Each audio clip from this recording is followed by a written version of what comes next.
All right, so we've got some 2x2s here. I've got some normal saline, and I've got some Q-tips in it, ready to go. Q-tips and the 2x2s I'm going to use to clean in behind the flange. Okay, inner cannula I'm going to pull out, and I'm going to replace it with a new one. Okay, so you can either clean these, okay, if it's a reusable type, or just put a new one in. Okay, these are disposable. If this patient was going home with their trach and they were using these disposable type, I would show them how to clean it so that they could save a little bit of money. Okay. If it was to be cleaned, it would be put into a bowl of normal saline. Let it kind of saturate out there, and I could put a Q-tip through it and clean it out for them. Okay, but I'm going to just put a new one in. Okay, so a new one. In it goes. Snap it in place. Okay, so for cleaning, what's important to know about cleaning here is Q-tip you could use. Q-tips take a long time, right?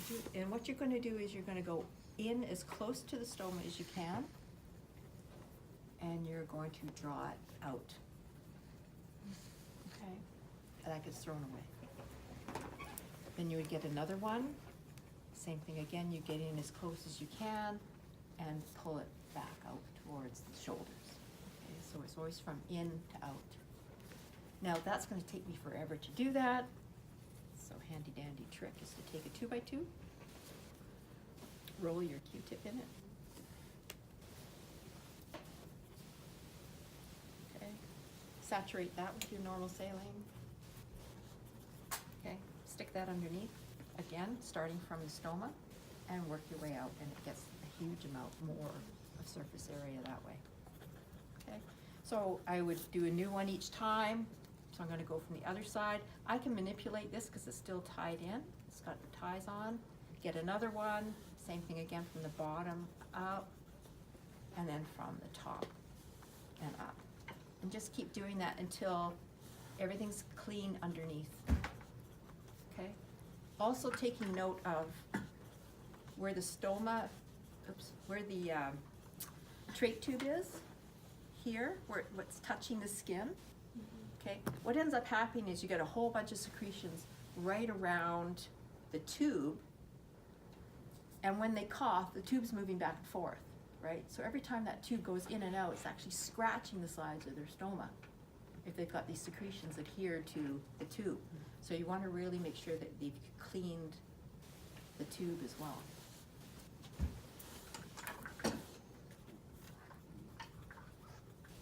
Okay, makes sense?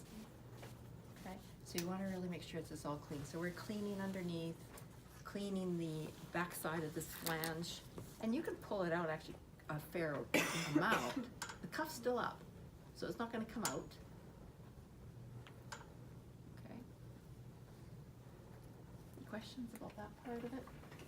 So a new one every time, cleaning it from in to out. Those are kind of the most important parts of that. Okay. Which file go in here? Okay. Then we would dry it.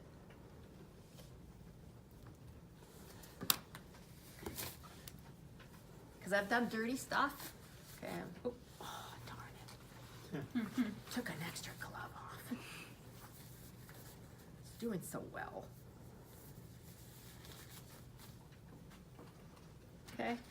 2x2s or 4x4s you can use to dry. Same thing again. You're going to dry from the side, from inner from the stoma out. Okay. And you can do that all the way around. This part here is not as crucial to make sure you have a new one every time. You just want to make sure it's dry.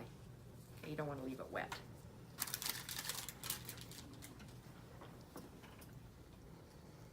Okay, look at the ties. Do they need to be changed? They look pretty good. If they did need to be changed, you could have a helper come and help you and just hold the flange so that you could disconnect this one, put a new one on. Okay.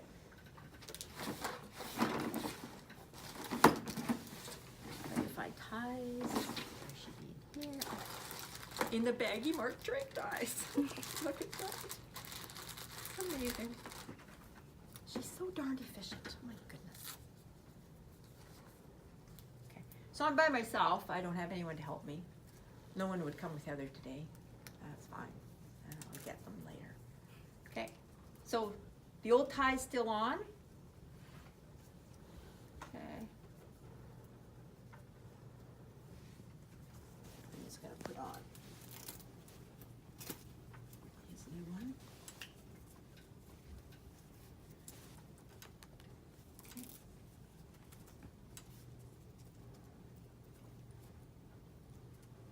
And remember, don't stand in front of your trach patient. Okay, unless you want a face full of yucky stuff.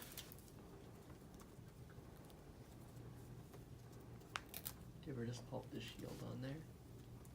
The shield? Yeah, isn't there like a little, like kind of cover you can put on? If they're on OptiFlow,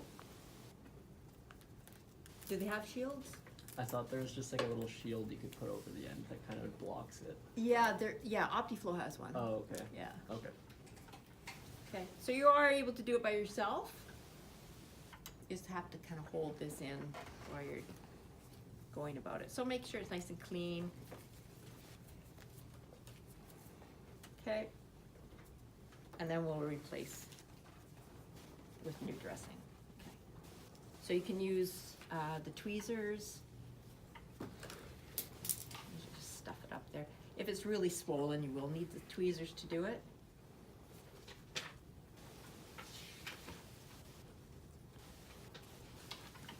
Sits. So you make sure it doesn't wrinkle up, otherwise the wrinkles will cause abrasions as well in that patient. Okay. Check her pressure if the cup is still up for your patient. It'd be kind of the last thing that you would do. And then just auscultate one more time just to make sure everything's good. Check pulse oximeter, put them back on their oxygen if they're on oxygen. If they were on oxygen, they'd be on a trach cradle. Okay.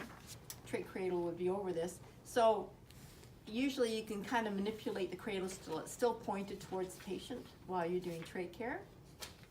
So they're still getting oxygen. Put a pulse ox on, if that was the case as well, if the patient's on O2. And you can still do trach care with that. Or bring somebody in to help you. Okay, so trach cleaning is a one-person job. One person does it. We usually did them about every 6 to 8 hours, depending on protocol. Go and see all your trach patients on the floors or the ICU. In the ICU, the trach cleaning sometimes is a shared responsibility between yourself and the nurse, because they kind of like to do all the cleaning all at the same time. Okay. Any questions about trach care? Did I miss anything?